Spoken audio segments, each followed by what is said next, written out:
चलो जी, जे.एन.के बजट।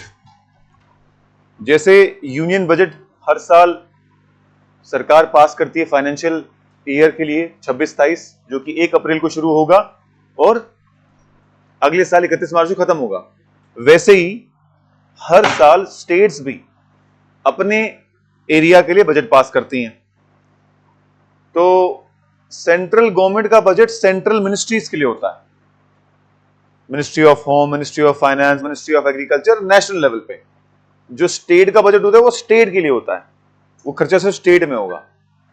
जिस तरीके से सेंटर में हम जीडीपी की बात करते हैं, ग्रॉस डोमेस्टिक प्रोडक्ट, उसी तरीके से हम स्टेट्स में GSDP, gross state domestic product की बात करते हैं। ठीक है, तो ये बजट हमारा प्रेजेंट किया था हमारे चीफ मिनिस्टर साहब ने। पहले बात तो पता होना चाहिए, जम्मू कश्मीर के फाइनेंस मिनिस्टर चीफ मिनिस्टर ही हैं, कोई अलग से फाइनेंस मिनिस्टर नहीं है।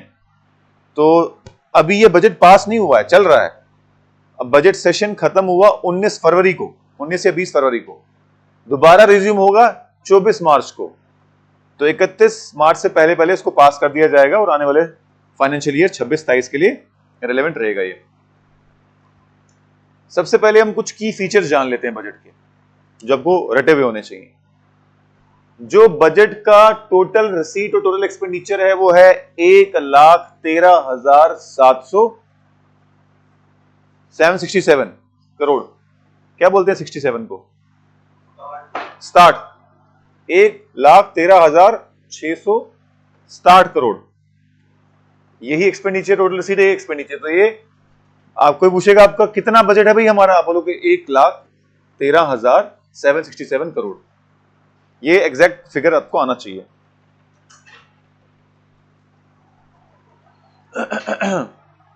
हमारी आने वाले साल में जम्मू कश्मीर का एक्सपेक्टेड ग्रोथ क्या है? 9.5%। जम्मू कश्मीर जीएसडीपी की, ग्रॉस स्टेट डोमेस्टिक प्रोडक्ट की ग्रोथ कितनी है? 9.5%। और फिस्कल डेफिसिट हमारा कितना है? 11,685 करोड़ एक्सपेक्टेड आने वाले साल में। ये सारे आंकड़े 26-27 के हैं।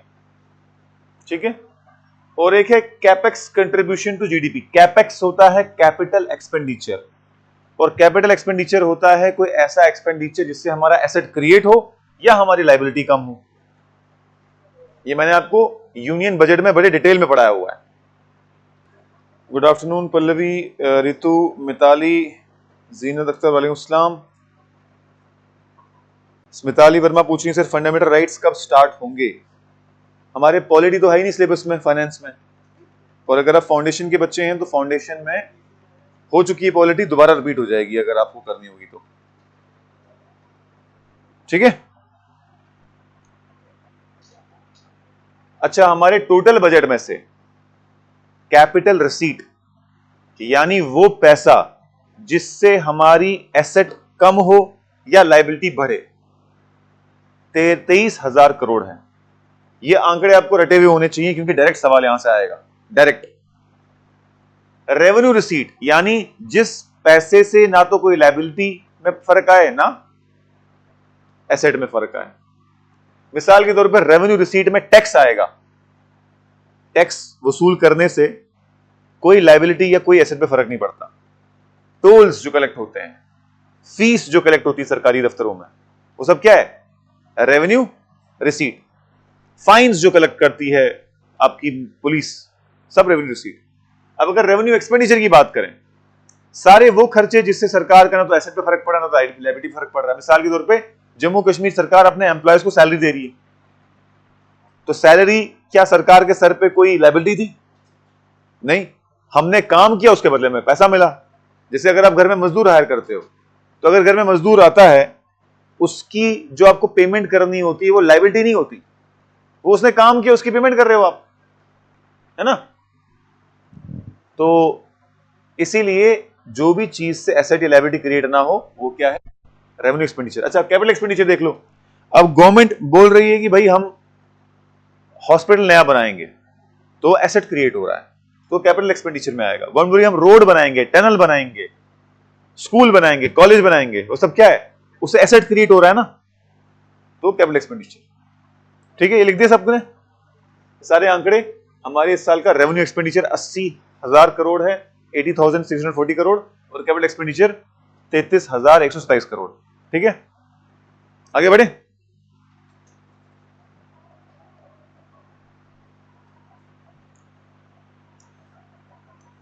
अब ये देख लो सबसे इंपॉर्टेंट, पैसा आ कहां से रहा है, पैसा जा कहां रहा है। हर एक पैसा जो हम कमाने वाले हैं उसमें से 39% सेंट्रल ग्रांट है और सेंट्रल सेक्टर स्कीम्स 12%। 39 और 12 कितना हो गया, 51%। यानी हमारे जितना भी पैसा हमारे हाथ में है जम्मू कश्मीर के, उसमें से 51% तो सेंट्रल गवर्नमेंट से आ रहा है। फिर क्या बच गया, 15% बोरोइंग। 51% और 15% कितना हो गया, 66% हमारा पैसा नहीं है। पीछे कितना बचा, 34% पैसा अपना है। समझे, उस 34% में से सबसे बड़ा कंपोनेंट कौन सा है, ओन टैक्सेस। अपने टैक्सेस से हम 18%, हर 100 रुपए में से जो हम कमा रहे हैं इस साल में 26-23 में, सिर्फ 18 रुपए हमारा टैक्स से आ रहा है, 10 रुपए नॉन टैक्स से आ रहा है, जैसे फाइन, फी वगैरह।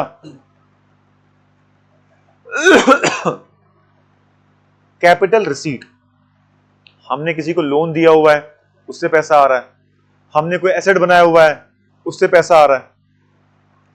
एसेट मोनेटाइजेशन, हमारे कोई एसेट्स हैं जिसको हमने किराए पे दिया हुआ है, उससे जो पैसा आ रहा है वो 1%। ठीक है, ये डिक्रीजिंग ऑर्डर में लिख दो। सबसे पहले सेंट्रल ग्रांट, फिर आएगा ओन टैक्सेस, फिर आएगा बोरोइंग्स, फिर आएगा सेंट्रल सेक्टर स्कीम्स, फिर आएगा ओन नॉन टैक्स, फिर आएगा अदर कैपिटल रिसीट, फिर आएगा एसेट मोनेटाइजेशन ऑफ एसेट्स।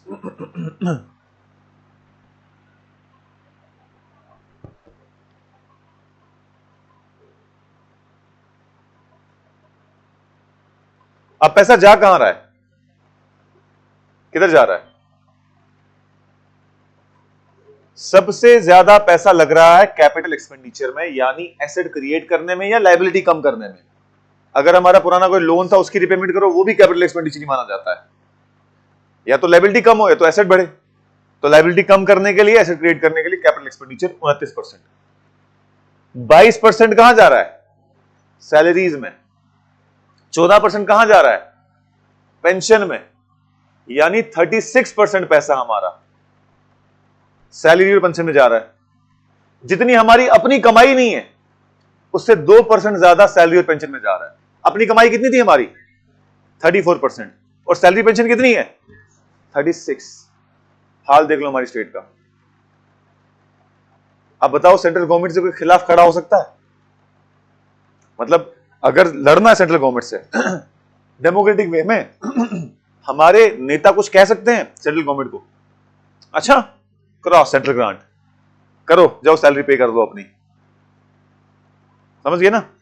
तभी अगर आपने सुना होगा सास्की सास्की चल रहा था बजट में, सास्की सुना था आपने, नहीं सुना था, क्या देखते हो छोटा भीम, एस्पिरेंट हो एग्जाम के, कम से कम थोड़ा बहुत बजट वगैरह फॉलो किया करो ना। इतना शोर मचा उस पे, जो वहीद पर रहा है पुलवामा के एमएलए, उन्होंने इतना शोर मचाया था, सिर्फ सास्की ही सास्की चला था न्यूज में। आज पढ़ेंगे हम सास्की, SASCI सास्की, सेंट्रल गवर्नमेंट की स्कीम है। 29% capital expenditure, 22% salary, 14% pension. Power purchases, सबसे बड़ा जोक तो ये है, हमारे ही स्टेट में पावर सरप्लस है और हमें ही पावर खरीदना भी पड़ रहा है। खरीदने में प्रॉब्लम नहीं है, क्योंकि जो पैसा लगा उन पावर प्रोजेक्ट को बनाने में, वो हमारा पैसा नहीं लगा, वो लगाया सेंट्रल गवर्नमेंट की ऑर्गेनाइजेशंस नहीं, लेकिन हमारे लोग उससे इंपैक्ट हुए। जिनमें उनके घर थे, डैम बनाने की वजह से उनको मिसप्लेस हो गए, इकोलॉजिकल इंपैक्ट हमारे ऊपर हुआ। जिस जगह पे डैम बनता है वहां पर बहुत खतरे होते हैं, वहां पे फ्रिक्वेंटली अर्थक्वेक आने के खतरे होते हैं, तो उसके बदले में कम से कम कुछ तो डिस्काउंट मिलना चाहिए था ना। 11% इंटरेस्ट, यानी जो प्रीवियस लोन्स है हमारे ले रखे हैं पुरानी सरकारों ने। हर साल हर 100 रुपए में से 11 रुपए किसमें जा रहे हैं? प्रीवियस लोन के इंटरेस्ट, सिर्फ इंटरेस्ट चुकाने में, असल नहीं, प्रिंसिपल अमाउंट नहीं, सिर्फ इंटरेस्ट। उसके बाद 16% अदर्स, ये इसमें बड़े सारे खर्चे मिक्स करके ने बोल दिया अदर्स, ये भी कोई खर्चा है। इसी सैलरी में एमएलए की सैलरी भी है 3 लाख रुपए, और उस सैलरी में 3 लाख रुपए में 40,000 रुपए पता क्या है? फोन के बिल। मुझे बताओ आज के जमाने में कौन माइका लाल इतने कॉल कर लेगा कि 40,000 बिल आ जाएगा उसका? अनलिमिटेड कॉलिंग है, इंटरनेट कितना यूज कर लोगे आप? 1 GB, 2 GB, 5 GB, 100 GB। एक बंदा 100 GB करेगा ना महीने में इस्तेमाल। कितना है कॉस्ट 100 GB का? 800 रुपए का प्लान आता है किसी भी जियो फाइबर का या फिर एयरटेल फाइबर का। लगा लो 1000 में 2000 लगा लो, तुम 2000 का इस्तेमाल करो net. Internet calling unlimited free है, लगा लो 5000 उसका भी, 10,000 मान लो, फिर भी 30,000 रुपए कहां जा रहा है?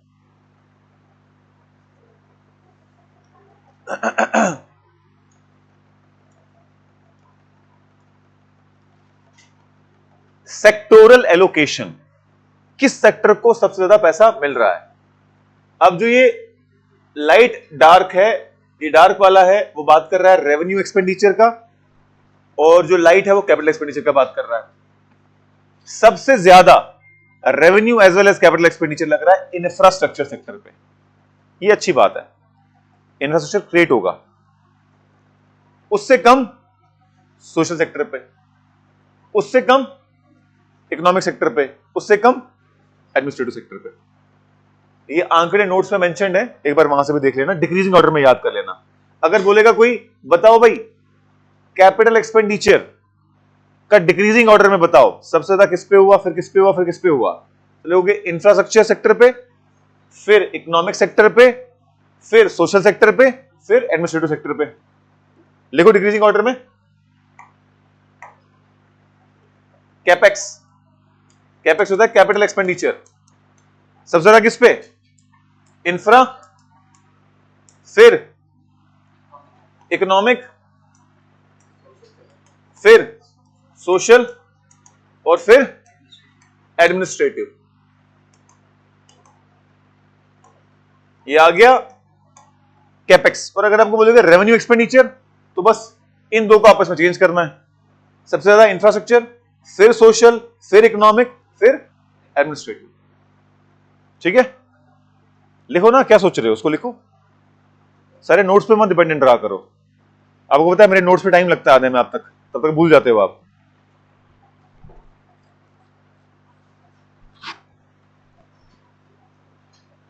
और एनीवेज अगर नोट से पढ़ना भी आपको, तब भी आप कोशिश किया करो क्लास में लिखते रहो, याद रह जाती चीजें। जितना स्क्रिबल करोगे, निबल करोगे, उतना दिमाग में बैठेगा। हो गया? सुम्मी गुल पूछ रहे हैं कि सर हैंडीक्राफ्ट के लिए कोई बैच है?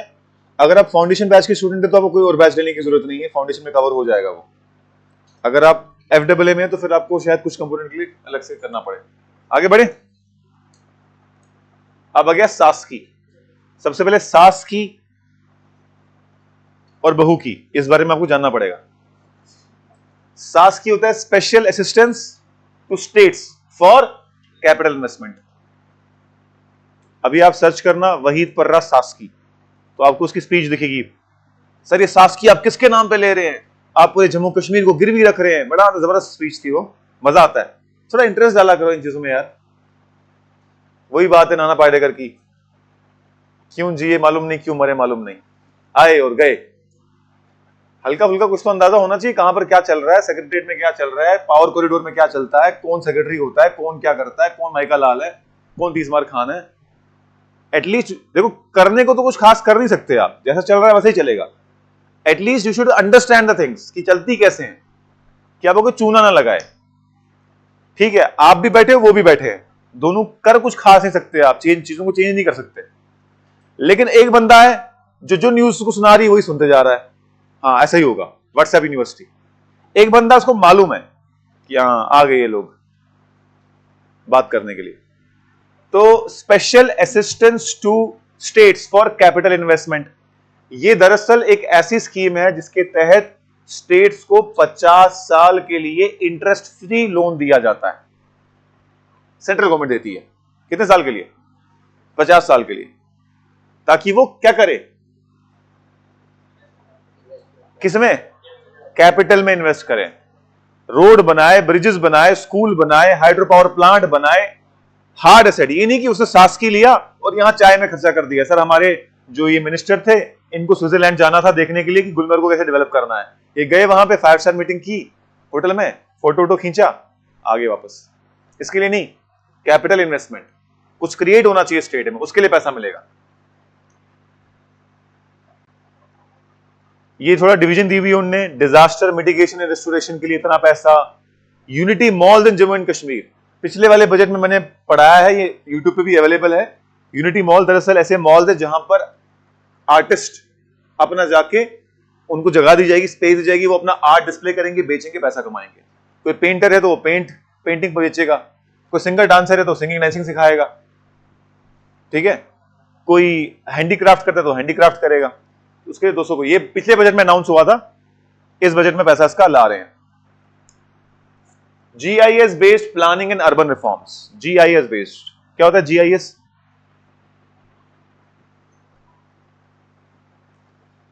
सैटेलाइट इमेजिंग के थ्रू एरिया को डेवलप करना। जियो स्पेशल समथिंग इसकी फुल फॉर्म है, देख लेना।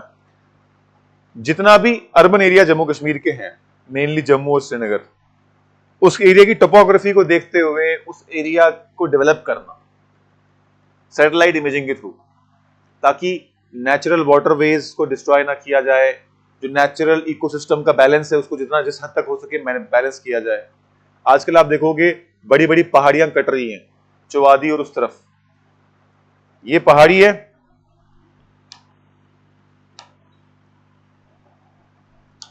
ठीक है ना, ऐसी पहाड़ी होती जनरली, है ना, यहां से नदियां बहती जनरली। तो कर क्या रहे हैं, इतना सा पोर्शन काट रहे हैं, इसका सारा भराई इधर कर रहे हैं, बैलेंस कर रहे हैं ऐसे इनको। क्रेस्ट एंड ट्रफ बोलते हैं इसको। सारा उठा के इसमें डाल रहे हैं, यहां की जो नेचुरल वाटर्स वगैरह सब चोक हो जा रही हैं। आपको पता है जम्मू कश्मीर में कितनी वाइल्ड लाइफ है, आपको इमेजिन भी नहीं कर सकते। और ये वाइल्ड लाइफ इन्हीं जंगलों में रह गई है, जिसमें आपको क्या नाम है, पीकॉक मिलेगा, अच्छा ये पॉर्क्यूपाइन, सेक बोलते हैं जिसको, बहुत सारी चीजें जो आपको जम्मू सिटी की बात कर रहा हूं, गांव में तो मिलती ही है। जम्मू सिटी में आप इन एरिया में जाओगे आपको सुनाई देगी मोर की आवाज वगैरह सब चीजें ना। और उसके अलावा फ्लोरा बहुत यूनिक है, वो सब खराब हो रहा है, कोई ध्यान नहीं दे रहा। तो जब इमेजिंग के थ्रू आप करते हो तो आप प्रिवेंट करते हो। जैसे अभी JDA ने पूरे एरिया को क्या किया हुआ है, कलर कोड किया हुआ है, yellow zone, green zone, dark green zone में। येलो जोन में आप कंस्ट्रक्ट कर सकते हो, ग्रीन और डार्क ग्रीन में नहीं कर सकते।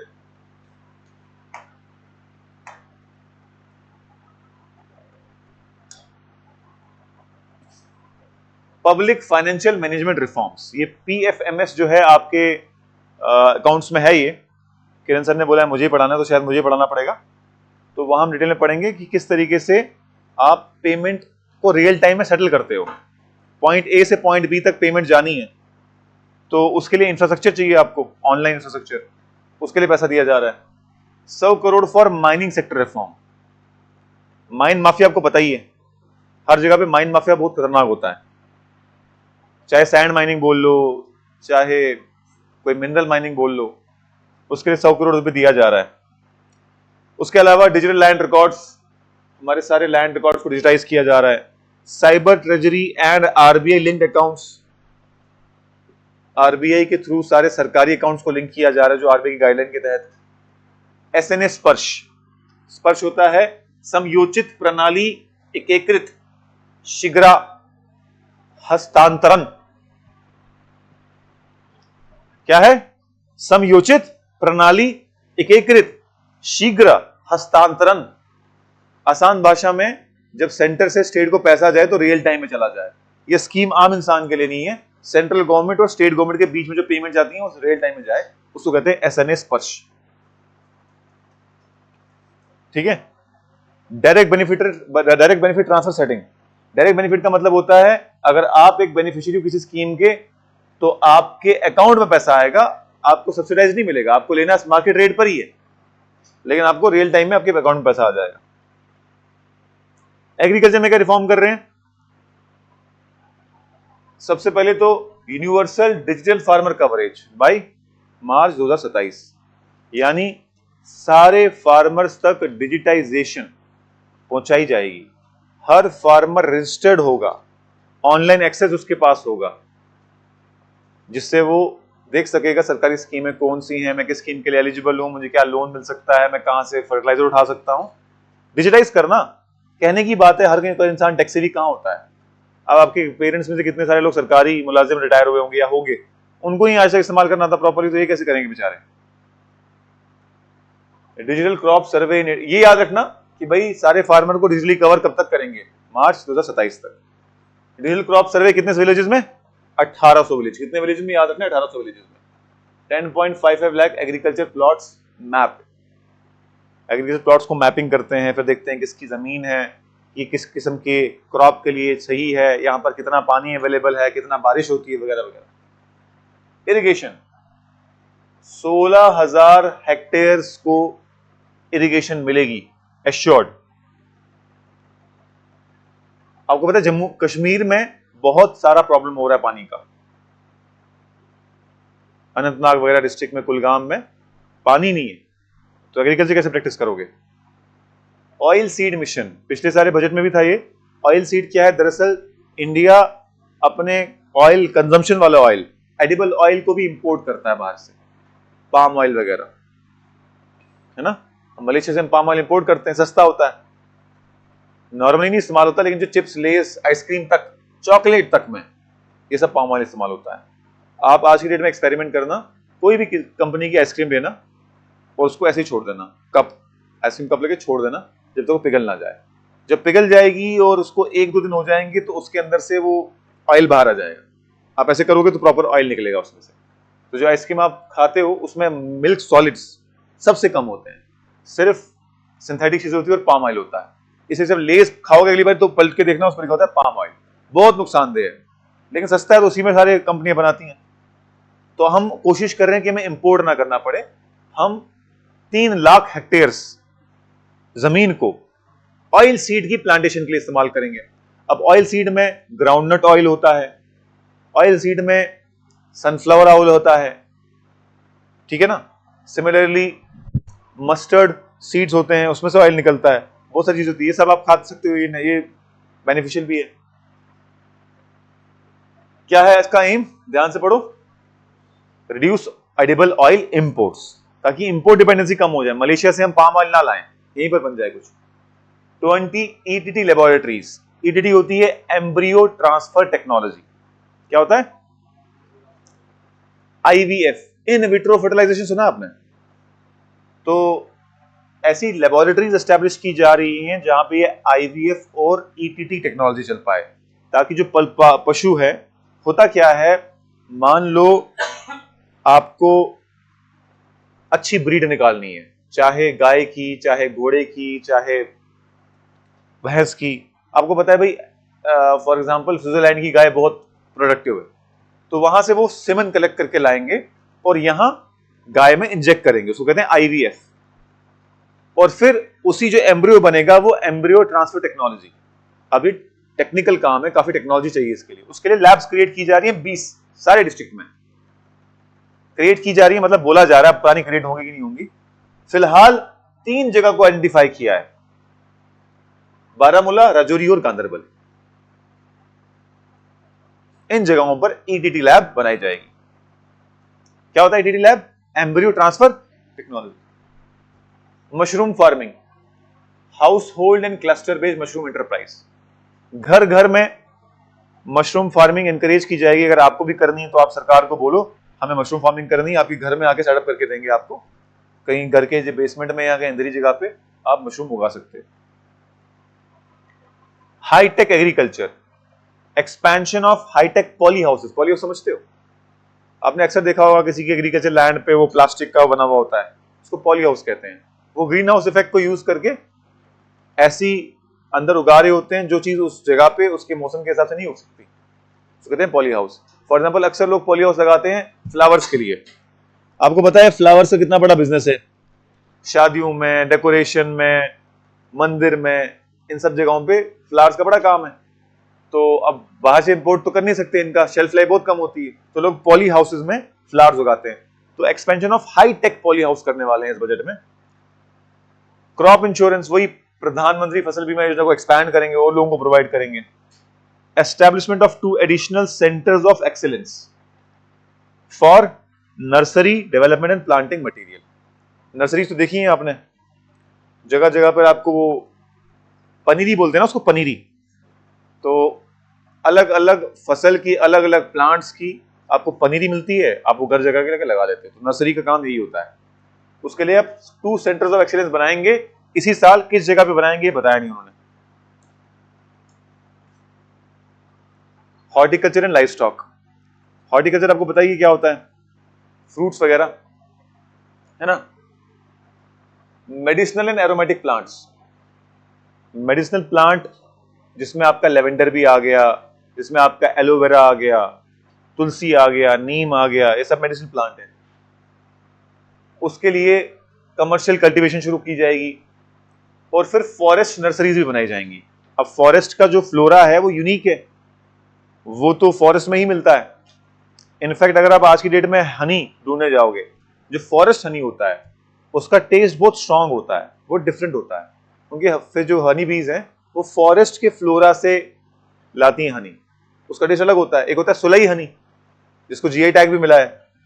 तो सुलई हनी जो है वो सुलई प्लांट से निकलता है, वो भी वाइल्ड फ्लावर होता है, लेकिन उसकी टेस्ट में कंसिस्टेंसी होती है। कभी खाया आपने? इशू पता है क्या है, हमारी जनरेशन तक पहुंचते पहुंचते सारे कॉर्पोरेट्स ने सब इंपॉर्टेंट ग़िज़ा की चीजें खत्म करवा दी। हमारी स्टेट में आज की डेट में आप ढूंढने भी नहीं निकलोगे ना तो आपको ढंग का शहद नहीं मिलेगा, मिलावट वाला मिलेगा। डाबर का हनी आता है छोटा सा, कितने का आता है? हाँ?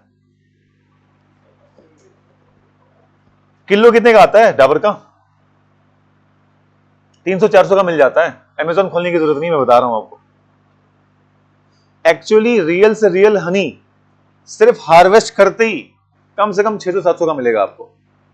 तो वो कैसे 400 रुपए का किलो बेच रहे हैं, जिनको लाना भी है, प्रोसेस भी करना है, पैकेज भी करना है, बोतल भी बनानी है, फिर टैक्स भी पे करना है, मिलावट है। और नेचुरल हनी बहुत सारी बीमारियों का रेमेडी है। और एक टाइम पे लोग शहद और शक्कर ये यूज किया करते थे, अब क्या चीनी ही चीनी है। खैर, कोल्ड स्टोरेज। कोल्ड स्टोरेज का मतलब है एक ऐसा, मान लो ये कोल्ड स्टोरेज है, यहां एक तो आपका टेम्परेचर बिल्कुल डाउन किया जाएगा ताकि सड़े ना, लेकिन सिर्फ उतना फायदा नहीं होता। वैसे तो आप अगर सेब रखते हो उस फ्रिज में, तो फ्रिज में भी तो टेम्परेचर कम होता है, आहिस्ता आहिस्ता वो सड़ी जाता है ना, 5-6 दिन के बाद कम हो जाता है उसका वो। दरअसल जो फ्रूट है वो प्रेस्पायर करता है ऑक्सीजन में और कार्बन डाइऑक्साइड में, तो आपको उसको ऐसी जगह पर रखना होता है जहां पर ना तो ऑक्सीजन है ना तो कार्बन डाइऑक्साइड है, सिर्फ नाइट्रोजन है।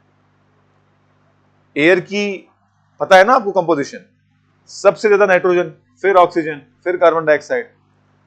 तो वो हवा जो जा रही होती है इसके अंदर जब आएगी तो बाहर से उसमें से ऑक्सीजन और कार्बन डाइऑक्साइड स्क्रब कर देंगे, रह जाएगा सिर्फ नाइट्रोजन, तब फ्रेश रहेगा फ्रूट, बिल्कुल वैसे जैसे पेड़ से उतरा हुआ है। तो कोल्ड स्टोरेज नए बनाए जा रहे हैं, 8 न्यू, इनमें कम से कम 10-20 करोड़ रुपए लग जाते हैं अच्छे खासे लेवल का बनाने का।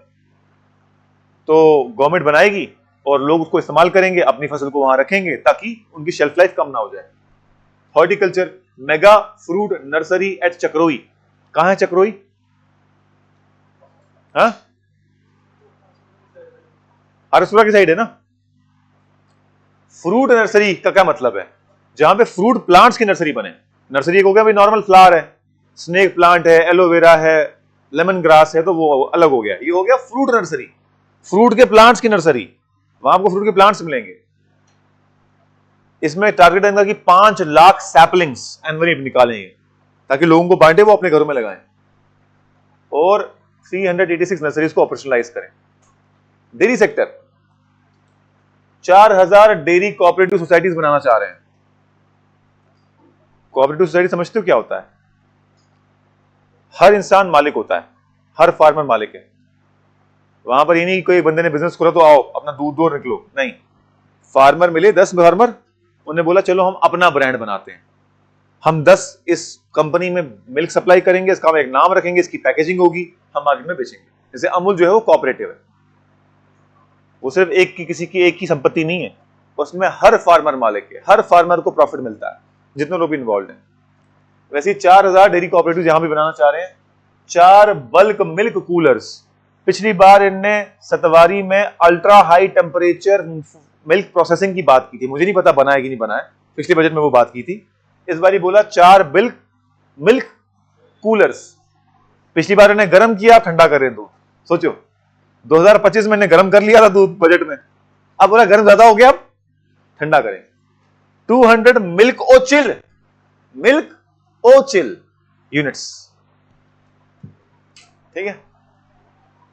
और टारगेट कर रहे हैं अभी मिल्क प्रोडक्शन को 30 लाख मेट्रिक टन से 32 लाख मेट्रिक टन तक पहुंचाना चाह रहे हैं। Fish and poultry 33,000 metric ton तक फिश को प्रोड्यूस करना चाह रहे हैं। 800 पोल्ट्री यूनिट्स और बनाना चाह रहे हैं। 50,000 बैकयार्ड पोल्ट्री यूनिट्स, यानी घर घर में पोल्ट्री की छोटी छोटी यूनिट्स। टारगेट क्या है? 250 मिलियन एग्स प्रोड्यूस करेंगे। अब आ गया हेल्थ एंड वेलनेस। हेल्थ में जीएमसी श्रीनगर और जीएमसी जम्मू में रोबोटिक सर्जरी की बात की जा रही है। देखा होगा आपने टीवी में, डॉक्टर बाहर खड़ा होता है, वो ऑपरेट कर रहा होता है, तो मशीन जो है वैसे कुछ करने की कोशिश की जा रही है। कैथ लैब पिछली बार भी बात की थी इन्होंने कि 3 कैथ लैब बनाएंगे। कैथ होता है अल्ट्रा हाई सर्जरी लैब। मान लो हार्ट ट्रांसप्लांट करना है, कितना इक्विपमेंट चाहिए उसके लिए, उस किस्म की हाईटेक लैब। पिछले साल बताई थी 3 बनाएंगे, इस साल उन्होंने बोला जीएमसी बारामूला और जीएमसी डोडा, इन 2 जगह पे बना रहे हैं भाई। पेट स्कैन, इसको कहते हैं पेट स्कैन, सुना है कभी किसी ने?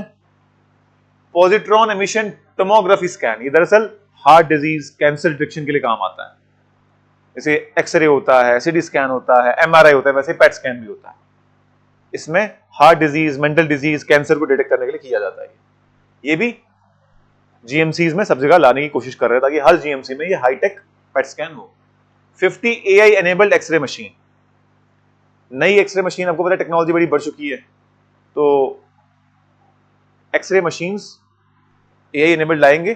पहले वो होता था वो डुबो के निकालते थे, अब क्या हो गया, अब डिजिटल हो गया, अब डुबो के निकालने की जरूरत नहीं है। उसके आगे एआई में और भी ज्यादा डिटेक्शन भी होता होगा, जो भी होगा। हॉस्पिटल इंफ्रास्ट्रक्चर अपग्रेडेशन, हर हॉस्पिटल में lifts, oxygen plants, toilets, ramps बनाएंगे। देखो कितनी बड़ी बात है, टॉयलेट बना रहे हैं यार हॉस्पिटल में। कितना टेक्नोलॉजी, कितना दिमाग लगा हुआ है सोचने में कि यार हॉस्पिटल में टॉयलेट भी चाहिए होता है कि नहीं? बात सही।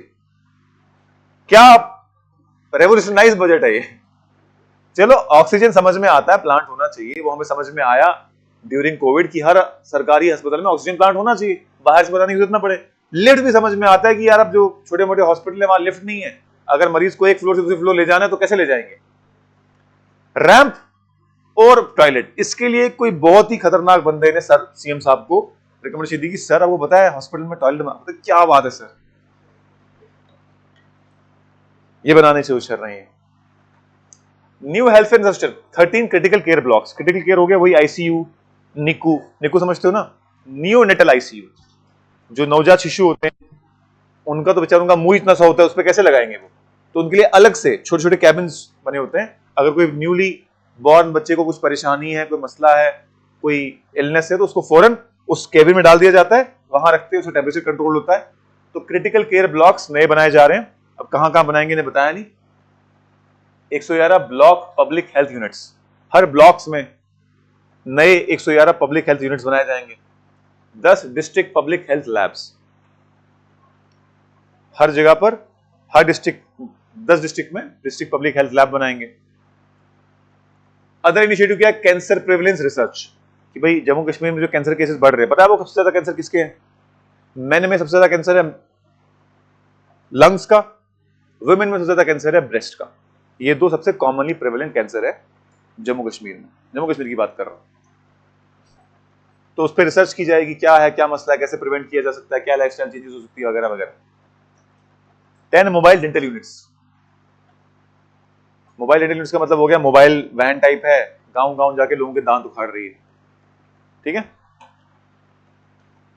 अब अगर पावर सेक्टर में क्या है, पक्कल दुल को 1000 मेगावाट कैपेसिटी बना रहे हैं, कीरू हाइड्रोसिटी पावर प्लांट को 624 मेगावाट्स, करना 12 मेगावाट। टोटल एडिशनल जनरेशन क्या करेंगे जी हम, 5500 मेगा यूनिट्स एनुअली।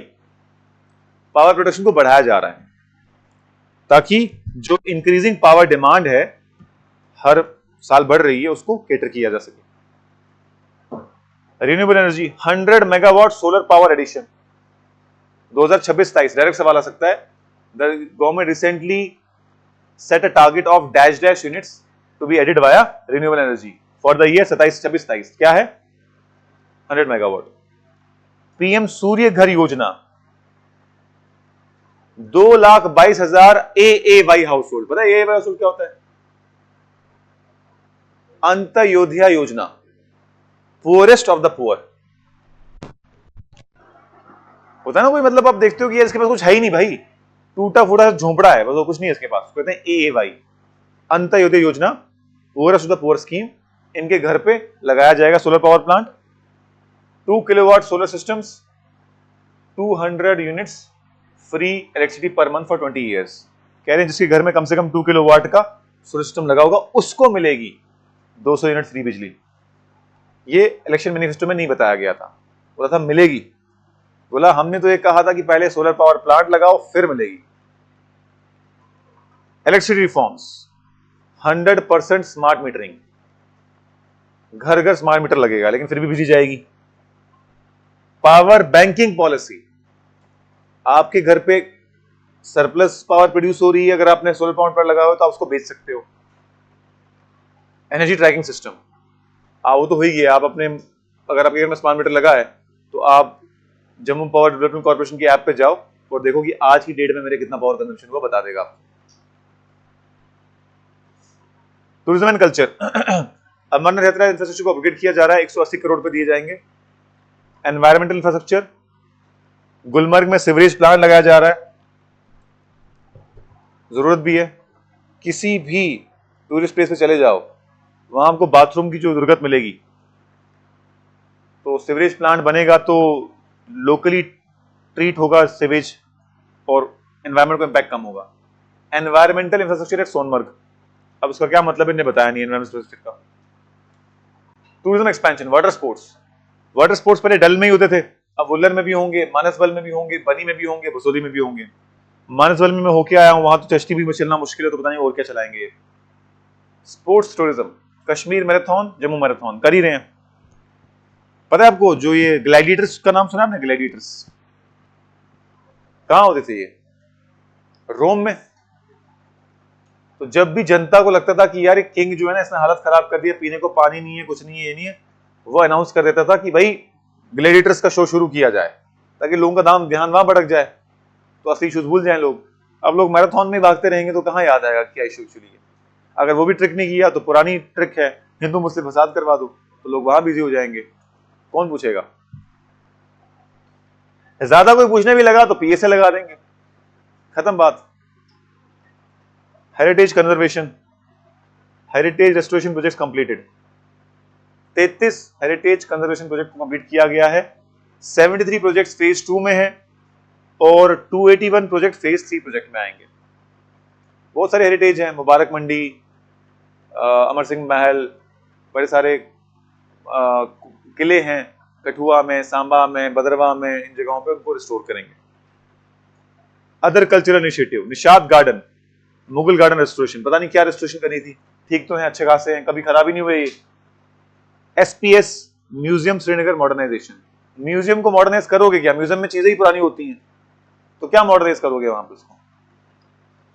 वहां पर ये हो सकता है कि उनको प्रोटेक्ट करने के लिए hermetically sealed containers, for example कोई पुराना टेक्स्ट है 200-300 साल पुराना, अब ह्यूमिडिटी और टच करने से इंसान के हाथ में ऑयल होता है बहुत माइन्यूट क्वांटिटी में, उससे वो खराब होता है, इसीलिए उसको एक हर्मेटिकली सील्ड कंटेनर में रखा जाता है, ना उसमें हवा जाती है ना उसमें ह्यूमिडिटी जाती है, तो वो हो सकता है। जल शक्ति department 850 water supply schemes under जल जीवन मिशन, ये जम्मू कश्मीर में भी इंप्लीमेंट हुई है। फ्लड प्रोटेक्शन, बहुत खतरनाक फ्लड किया ने प्रोटेक्ट, ब्रिज गिर गया। 48 critical flood works after 2025 floods, लोगों के ब्रिज गिर गए, घर गिर गए, इनको टाइम मिल गया कि नया लोकेशन करो। जो 2014 में फ्लड कश्मीर में आया था उसकी रिपोर्ट पे आज तक कोई इंप्लीमेंटेशन नहीं है। ये नए फ्लड की इंप्लीमेंटेशन रिपोर्ट बनी, पैसा निकला, वो कहां जाएगा पता नहीं। Irrigation 17 projects from Basantpur to Ujh barrage, तो ये जो बात कर रहे थे कि इस बारी 16,000 हेक्टेयर नए एरिया को इरिगेशन में लाएंगे, तो उसके साथ साथ में हो जाएगा। अदर प्रोजेक्ट 600 वर्क्स, ये पर इतना इंपॉर्टेंट नहीं है, ये याद रख लेना इरिगेशन वाला, और ये भी ठीक है। हाउसिंग एंड अर्बन डेवलपमेंट, अब हाउसिंग एंड अर्बन डेवलपमेंट का जो होता है, जो अर्बन एरियाज होते हैं उनके मसले अलग होते हैं। क्या होते हैं मसले उनके?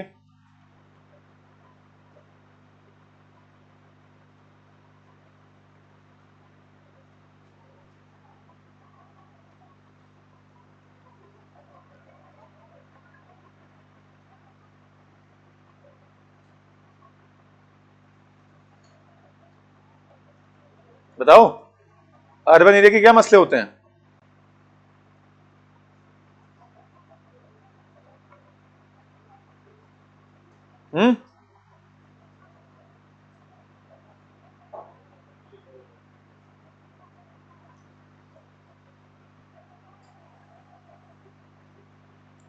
अर्बन एरिया के मसले होते हैं, स्लम एरिया बन रहे हैं, प्लांट डेवलपमेंट नहीं हो रही है, ड्रिंकिंग वाटर नहीं है, सीवेज प्रॉब्लम है। इंदौर में क्या प्रॉब्लम हुई? ड्रिंकिंग वाटर की हुई ना, इंडस्ट्रियलाइजेशन हो रही है, हवा गंदी हो रही है, एयर क्वालिटी इंडेक्स बिगड़ रहा है, ये सब प्रॉब्लम है। तो सबसे पहले 10 सीवेज ट्रीटमेंट प्लांट, सीवेज का मतलब होता है जो ह्यूमन वेस्ट होता है उसको इससे पहले कि नदी में रिलीज किया जा सके उसको ट्रीट किया जाता है, उसमें सारे कीटाणु वगैरह मार के डाला जाता है ताकि नदियों का नुकसान ना हो। कैपेसिटी इसकी होगी 99.89 million litres per day, MLD होता है million litres per day. Waste management, waste management क्या है? इतना प्लास्टिक जनरेट हो रहा है, इतना घरों से वेस्ट निकल रहा है, इंस्टीट्यूट से वेस्ट निकल रहा है, हर दिन यहाँ पर मानो कम से कम 10 किलो वेस्ट जमा हो रहा है इस इंस्टीट्यूट में फॉर एग्जांपल, तो वो अब कलेक्ट होगा, म्युनिसिपैलिटी में जाएगा, वहां ट्रीट होगा ताकि वो प्लास्टिक पोल्यूशन ना हो जाए। Bio remediation of 28 lakh metric tonne legacy waste, bio remediation होता है जिस जगह पर वो पड़ा हुआ है, लेगेसी वेस्ट का मतलब जो सालों से डंप किया जा रहा है साइट्स पे, उसको वहीं पर बायो रिमीडिएशन करेंगे। बायो का मतलब होता है ऐसे कीटाणु वहां डाल देंगे जो उसको सड़ा सड़ा के खत्म कर देंगे, बायो रिमीडिएशन। बहुत सारे कीटाणु ऐसे होते हैं जैसे जो स्नेल्स होती हैं, स्नेल्स, अगर उनको आप बायोडिग्रेडेबल चीजों में फेंक दो तो वो खा खा के उसको मैन्योर बना देते हैं। वैसे ही बड़े सारे कीटाणु हैं जो प्लास्टिक को भी खा जाते हैं, स्लो प्रोसेसेबल होता है, वो भी करने की कोशिश की जा रही है जम्मू कश्मीर में। Smart city system, integrated command and control centres, intelligent traffic management system. आपको पता है आज की डेट में आप ट्रैफिक लाइट जंप करोगे आपको चलान आ जाता है घर पे ही, कोई रोकता नहीं अब आपको, ट्रैफिक पुलिस वाला। ट्रांसपोर्ट 200 ई बसेज अंडर PM ई बस सेवा, पिछली बार भी बोला था, अभी तक मुझे नहीं दिखी, आपको दिखी 200 बसेज? नहीं दिखी क्या? सच में पूछ रहा हूं, आई है कहीं? आई है 200? अगर 200 बसेज होगी तो यार अपनी गाड़ी में आने की जरूरत नहीं है, आराम से इंसान बस में आए। क्यों? एसी बस है, मस्त बस है। जम्मू में अगर 200 बस लग जाए, आपको लगता है यहाँ उसके बाद मेट्रोडोर का काम चलेगा यहाँ पे? तो मेट्रोडोर वाले कहां जाएंगे? आपको पता है कितना ओवरलोडिंग करते हैं वो, कितनी पुरानी गाड़ियां चलाते हैं, कितनी कंडम गाड़ियां चलाते हैं। आपको क्या लग रहा है पुलिस को नोटिस नहीं हो रहा? क्या गड़बड़ है? अगर 200 बसें सरकार की आ गई तो ये लोग कहां जाएंगे और फिर ये कहां से आएगा? आप किसी एक मेट्रोडोर के कंडक्टर या ड्राइवर से बहस कर लो, आपको पता नहीं कितने बड़े माफिया हैं वो। आपको लगता है कि 10 रुपए किराया आपसे मांग रहे हैं, बस लड़ाई कर दो उनसे आप, फिर देखो क्या होगा। PMAY, प्रधानमंत्री Awas Yojana urban housing completion, कह रहे हैं कि जो सेंटर की स्कीम है प्रधानमंत्री आवास योजना की, हर किसी गरीब इंसान को घर मिलेगा, वो कंप्लीट हो जाएगा इस साल। हर इंसान आपको घरों के अंदर दिखेगा, रोड पे कोई नहीं दिखेगा। Satellite township at Bemina, Srinagar and Jammu. Satellite township होता है कि पर्टिकुलर एरिया को डिजिग्नेट कर दिया जहां पर ऐसे लोगों को घर या फ्लैट दिए जाएंगे। श्रीनगर में, बेमिना में, जम्मू में ओपन एंडेड रख दिया कि जहां मर्जी है कि वहां खोल देंगे। एजुकेशन सेक्टर, 329 स्कूल्स में नए क्लासरूम दिए जाएंगे।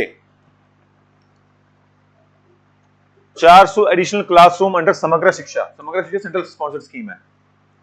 Free text books to 5.90 lakh students. अगर अभी आपने रीले वीले देखी होंगी तो वहां पर एक न्यूज वायरल हुई थी कि एक स्कूल के टीचर्स ने जो सरकारी मुफ्त किताबें बच्चों के लिए आई थी उनको कबाड़ों में बेचने की कोशिश की। एज इट इज पैक्ड, बारों बार किताब, बारों बार कबाड़। फिर वो रील वील बनी तो वो पकड़ा पुलिस ने उनको। ये हाल है हमारे एजुकेशन सिस्टम का। और जब उनको बोलते हैं कि टीईटी पास करो, फिर शोर मचाते हैं, मुझे गाली देते हैं यूट्यूब पे, कहते तुमने खुद कौन सा एग्जाम पास कर लिया, तुम भी करो। मैंने कहा भाई सरकार जब 50,000 सैलरी देगी, पैटर्निटी मैटरनिटी लीव देगी, समर विंटर वेकेशन देगी, तो हम क्यों नहीं पास करेंगे भाई? बोले ना सरकारों को कि अगर प्राइवेट इंस्टीट्यूशन के टीचर पास करें टीईटी तो उनको 50,000 सैलरी भी मिलेगी, उनको चाइल्ड केयर अलाउंस भी मिलेगी। एक बच्चे पे 50,000 रुपए मिलते हैं, पता है आपको? अगर सरकारी टीचर हो आप और आपका बच्चा होता है तो एक बच्चे के लिए आपको चाइल्ड केयर अलाउंस मिलेगी साल में 50,000 वन टाइम। उसके बाद मैटरनिटी लीव हो गई, फिर चाइल्ड केयर लीव हो गई 18 साल की उम्र तक। अच्छा, अगर आपका बच्चा कहीं कोचिंग कर रहा है, उसने पैसे दिए, उसमें टैक्स बेनिफिट मिलेगा। विंटर वेकेशन अलग, पेड लीव। अगर आपको बड़ी आगे मास्टर्स करना है तो पेड लीव दी जाएगी, जाओ 2 साल पढ़ाई करो, सैलरी हम देते रहेंगे।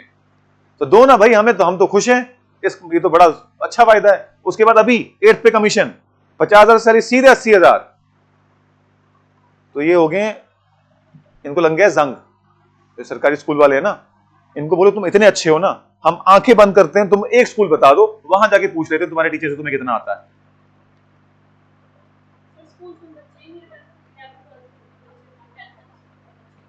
मैं कहता हूं बच्चे अगर हैं भी तो आप पूछो ना टीचर से, सर बताइए जरा ईरान इराक इशू में आपको क्या समझ में आया।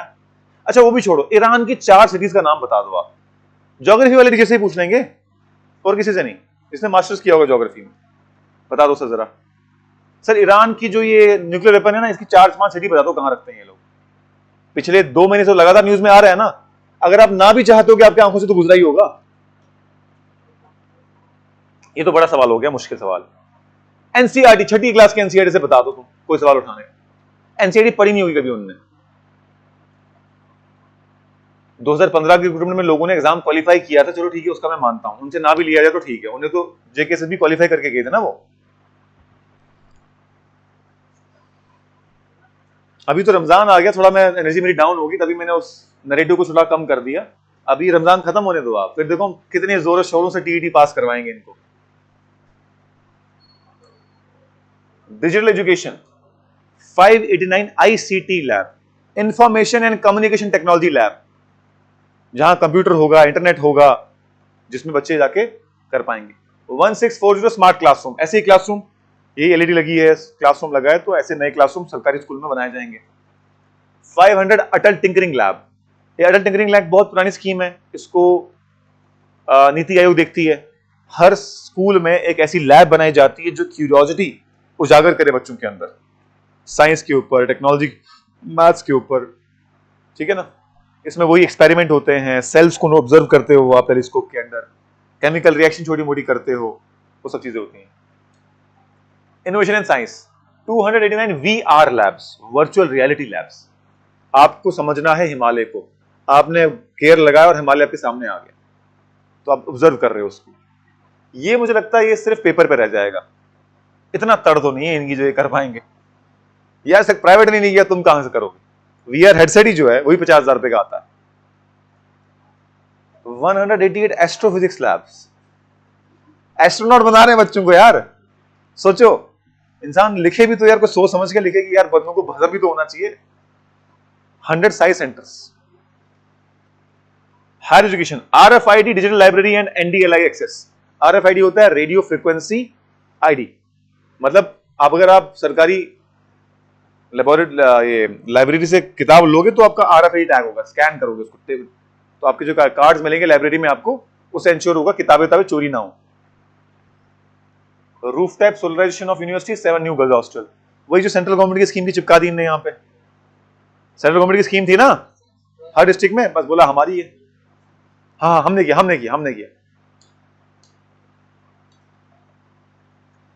3500 रोड्स मैकेडमाइज्ड, जो मैकेडमाइज रोड होती हैं उन्हीं को उखाड़ते हैं और लगाते हैं।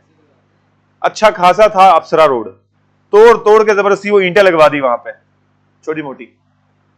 PMGSY, प्रधानमंत्री ग्राम सड़क योजना, 1400 ग्राम, ये बेचारे हमारे अटल बिहारी वाजपेयी ने शुरू किया था 1999 में। ये अभी तक सारे गांव तक नहीं पहुंच पाए ये लोग, अभी भी चल ही रहे गांव।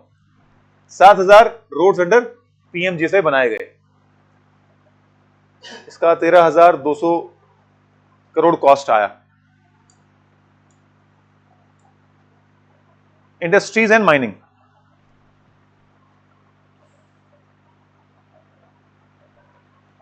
इंडस्ट्रियल पॉलिसी रिफॉर्म किया गया है, एक नई पॉलिसी लाई गई है J&K इंडस्ट्रियल पॉलिसी 2021-30, ठीक है। इसको अमेंड किया गया ताकि और भी रिफॉर्म ला सके। Startup support, co-working spaces in Jammu and Srinagar. Co-working होता है कि एक बंदे ने, जैसे फॉर एग्जांपल ये इतनी बड़ी बिल्डिंग है, हमारी एक क्लासरूम इस्तेमाल में नहीं आ रही है लेकिन हमें किराया तो देना है, तो हम किसी को बोलते हैं भाई तुम भी हमारा शेयर कर लो स्पेस, किराया दे देना तुम, coworking space. Rural entrepreneurship, 150 crore रखा गया for self employment rural area में। Crafts and promotion, 17 new GI tags provide करने की कोशिश की जाएगी इस साल। GI टैग समझते हो ना, geographical indication tag. Ministry of industries and commerce ने ऑल ओवर इंडिया ऐसी चीजों को आइडेंटिफाई किया है जो किसी पर्टिकुलर एरिया में ही बनती है सिर्फ। जैसे सैफरॉन श्रीनगर में ही बनेगा, सुलई हनी रामबन में ही बनेगा, भद्रवाही राजमा दाल सिर्फ भद्रवा में ही बनेगी, ठीक है ना। Mining reforms, satellite monitoring via IMSS, e challan machine, auction based mineral allocation. यानी जब किसी एरिया में आपको माइनिंग करवानी है तो आप ऑक्शन करोगे, सैटेलाइट के हिसाब से देखोगे किस एरिया में कौन सा माइनिंग हो सकती है और उसको टेक्नोलॉजी के थ्रू ऑनलाइन प्रोवाइड करोगे। Social and tribal welfare, anganwadi upgradation, 1000 anganwadi centres को बाल विद्यालयास बनाया जाएगा। यानी अब यहां पे बच्चों को पढ़ाई भी करवाई जाएगी, खाना भी खिलाया जाएगा, और जैसे सुपरवाइजर था ना एग्जाम, उसी के ऊपर वही लोग इसको सुपरवाइज करते हैं। अपग्रेडेशन का मतलब है पहले सिर्फ वहां जाके आपको बैठना होता था, बच्चों को भेज दो, वो आपको टेक केयर करते थे, थोड़ा बहुत खाना पीना खिलाते थे। हमारे बचपन में इसको बोलते सेंटर जाना है, सेंटर। मैं भी गया हूं बड़ी बार, जब छोटा था मुझे अभी भी याद है। कुछ खिलाते थे वो दाल चावल और कुछ सौंफ खिलाते थे। उस टाइम पे तो गांव में वही चीज होती थी बड़ी जबरदस्त। तब क्या टॉफी तो क्या चीज। मैंने तो लाइफ में अपने बर्गर या पिज्जा सुना ही शायद 15 साल की या 16 साल की उम्र में। जम्मू आते थे यहाँ तो यहाँ सुनते थे, तब तो खाया नहीं था तभी भी। फिर किसी के घर में कभी किसी ने पहली बार खाया मैंने, और वो कटर भी पहली बार देखा जो गोल वाला होता है। तो बड़ा खतरनाक चीज है यार। तो आंगनवाड़ी में खाना पीना खिलाते हैं, थोड़ा बहुत टॉफी वॉफी खिलाते हैं, बच्चा खुश होता है तो वो चिल रहता है। 127 न्यू आंगनवाड़ी सेंटर्स। अब नई सुपरवाइजर पोस्ट भी आएगी ना, इनको तो कहीं लगाना है, तो 150 पोस्टें यहाँ एडजस्ट हो जाएंगी कहीं। डिसेबिलिटी वेलफेयर, आप में से किसी इंसान, कितने लोगों को जानते हो जो स्पेशली एबल्ड है? कोई जानता है? उनसे कभी पूछना है आपको कितना डिसेबिलिटी वेलफेयर मिला आज तक, उसको पता भी नहीं होगा, लेकिन मिल रहा है। यहां पे झूठ बोल रहे हो आप हमसे, मिल तो रहा है उनको ऑन पेपर। तो कहां जा रहा है ये? 25% increase in disability welfare. Beneficiary 1.62 lakh people. खत्म, टाटा बाय बाय, सब दुख के चले गए जम्मू कश्मीर से। Tribal welfare 2.82 lakh ST students under pre matric scholarship, अभी मिल रही है इनको। 17,000 ST students under post matric scholarship. 100 Van Dhan Vikas केंद्र। वन धन, वन मतलब फॉरेस्ट, धन मतलब फॉरेस्ट में उगने वाला धन। विकास डेवलपमेंट करेंगे उसका, केंद्र एरिया। कसम से यार, झूठ बोलने की कैपेसिटी होनी चाहिए बजट बनाने के लिए और पढ़ाने के लिए भी। अब ये देखो, तालियां हो जाए आप लोगों के लिए आ गया। बस आप इसको देखो, यहां से बाहर निकलो, जवाब आपके हाथ में। देखो बस आप, आज आप हंसते हुए घर जाओगे। 1.35 lakh entrepreneur units under mission युवा बन गए, मिल चुका, जॉब क्रिएट हो चुकी। 4.5 लाख यूथ एम्प्लॉयमेंट, वाह क्या यार, तालियां तो बजाओ, इतना सरकार करिए आपके लिए। टारगेटेड एम्प्लॉयमेंट अपॉर्चुनिटी दी जाएगी आपको। पिछले साल 4,22,000 लोगों को इन्हें एम्प्लॉयमेंट दे दी है पिछले बजट में। सोचो आप, वो भी एग्रीकल्चर में सिर्फ। इस बार देखो कितना कुछ कर रही सरकार आपको, लेकिन शर्म है आप लोगों को, कभी थैंक यू तक नहीं बोला, ऊपर से कंप्लेंट करते हो। स्किल डेवलपमेंट, टैली सिखाएंगे आपको। टैली एक सॉफ्टवेयर अकाउंटिंग का, सारा अकाउंटिंग उसी पे चलता है। हर जगह पर अकाउंटिंग के लिए जरूरत पड़ती है, तो फाइनेंशियल अकाउंटिंग, अभी हमारे फाइनेंस अकाउंटेंट को तो हमने ऑलरेडी सिखा दिया, अब क्या ही सिखाएंगे। ऑफिस ऑटोमेशन, कि भाई किस तरीके से ऑफिस में आप डिफरेंट बजट गैजेट इस्तेमाल करके उसको ऑटोमेट कर सकते हो। मिसाल के तौर पे वाईफाई कैमरा लगा हुआ है ना, वाईफाई स्विच लगा के आप रिमोटली कंट्रोल कर सकते हो, बिजली बचा सकते हो, एसी के वो बचा सकते हो। जॉब फेयर लगेंगे, मेला लगेगा, मेला, दुनिया है दिलों का मेला।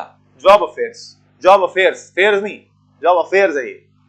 एम्प्लॉयमेंट वेब पोर्टल बनाया जाएगा, करियर काउंसलिंग प्रोवाइड की जाएगी, धूम मच जाएगी धूम। मेगा अनाउंसमेंट सुन लो आप, मेगा, सारे रिवाइज कर लेते हैं एक बार से। इमरजेंसी ट्रॉमा सेंटर इन उड़ी एंड पुंछ। ट्रॉमा सेंटर होता है ना, जिसमें किसी का एक्सीडेंट हो गया, कुछ हो गया, तो इमीडिएट जो ट्रॉमा सेंटर होते हैं उसमें बड़े हाई स्किल्ड लोग चाहिए होते हैं। किसी की टांग कट गई, किसी का सर फट गया, तो फटाफट उसका ऑपरेशन करना होता है, तो हर किसी की बस की बात नहीं होती वो।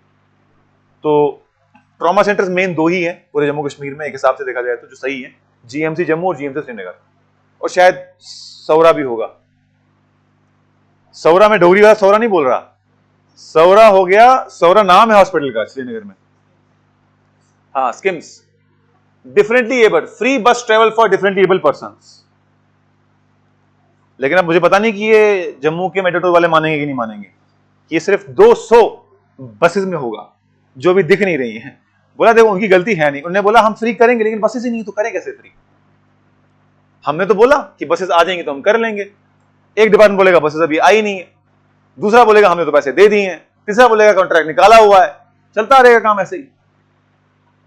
AAY families, 6 free LPG cylinder for AAY, Antyodaya योजना,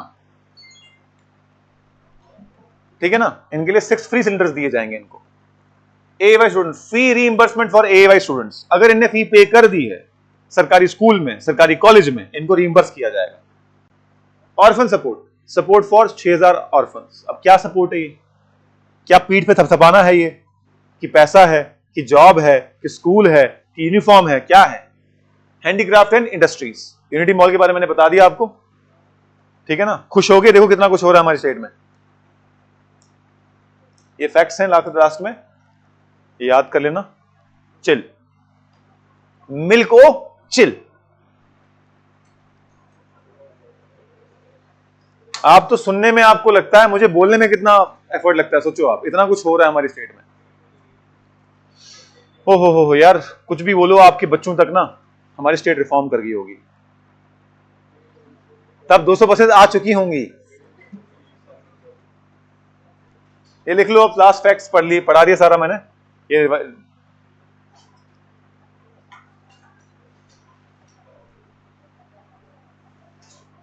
तो J&K बजट की आपको हालत समझ में आ गई, लेकिन इससे भी बड़ा मजाक बताऊं आपको मैं, आप लोगों ने तो देख लिया माड़ा मोटा की बजट का क्या हाल है, आप भी कुछ नहीं करोगे। पूछोगे सवाल अपने MLA से, है हिम्मत? आप पूछोगे NC वाले से? नहीं पूछोगे ना, बस ऐसे ही रहेगा फिर सिस्टम। घर वाले बोलेंगे सब करो सब करो, क्या शुक्रान है, यह छो MLA। डोगरी वाले पूछेंगे अपने MLA से सवाल, नहीं पूछेंगे, वो आएंगे, जैसे ही आप सवाल करोगे कुछ, वो हिंदू मुस्लिम करवा के खत्म कर देंगे बात। इसीलिए हाल ही रहने वाला है, आप भी यही, मैं भी यही।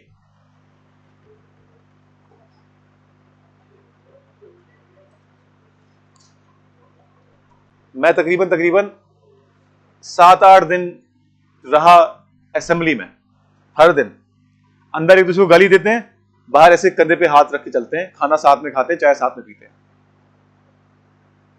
कोई दुश्मनी नहीं है, ये बस लोगों को दिखाने के लिए होता है। बड़े प्यार से रहते हैं लोग, एक दूसरे के काम भी करते हैं। बीजेपी का एमएलए होगा तो उसका काम एनसी वाला करेगा, एनसी का एमएलए होगा तो उसका बीजेपी वाला करेगा। काम चल रहे होते हैं इनके आपस में, एक दूसरे के काम करते हैं, जनता के नहीं होते। एक एमएलए था वहां पे, उसको मैं गया, मैंने बताया, पूरा उसने सुना, बोला बहुत जेन्युइन पॉइंट है आपके।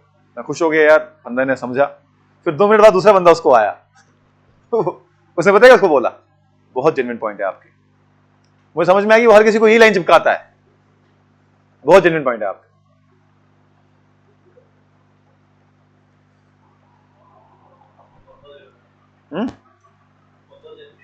बंदा ही जेन्युइन है वो। आज कोई सवाल?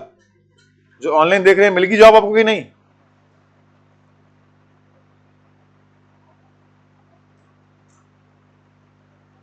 नीड ऑफ वर्दी करके एक अकाउंट है, वो बोल रहे हैं कि भाई टीचर तो टांगे भी दबाते हैं। ये बात तो सही है, मसाज टांगे वगैरह दबाते हैं वो लोग।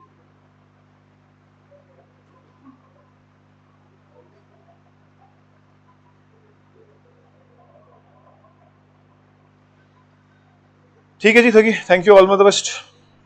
अब आपका जेन के बजट खत्म हुआ।